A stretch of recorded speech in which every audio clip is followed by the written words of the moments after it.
This is my Unit 2 assignment. As you can see, I chose a reciprocal function. Let's look at the values. We have D, C, A, and K. D meaning how much the function is going to move left and right. C being how much the function is going to move up and down. A seeing if it's reflecting off the y-x axis. And K seeing if it's a stretch or a compression. Let's apply these values to our equation. D equals positive 3, which means it's going to translate 3 units to the left. C equals 4, negative 4, which means it's going to go 4 units down. A is negative 1, which means it's a vertical reflection. And K is 0.5 because 1 divided by 2 is 0.5. Now starting off by graphing, we're going to graph the parent functions, which is 1 over x.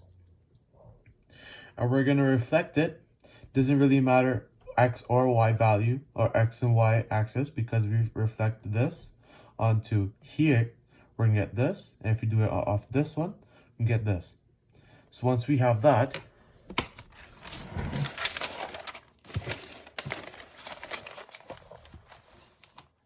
we're left with this.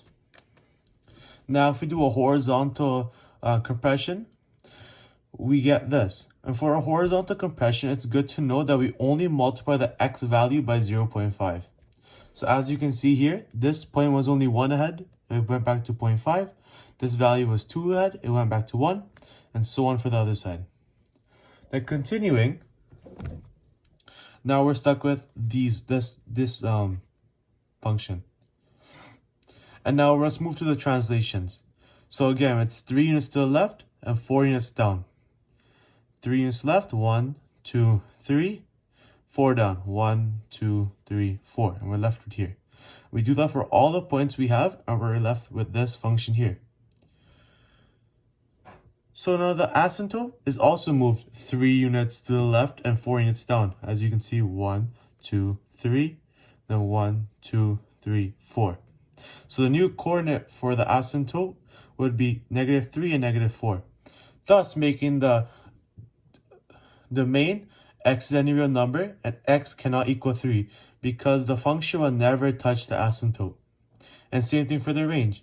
Y is any real number and y cannot equal negative 4 because the y coordinate is negative 4. That is my Unit 2 assignment.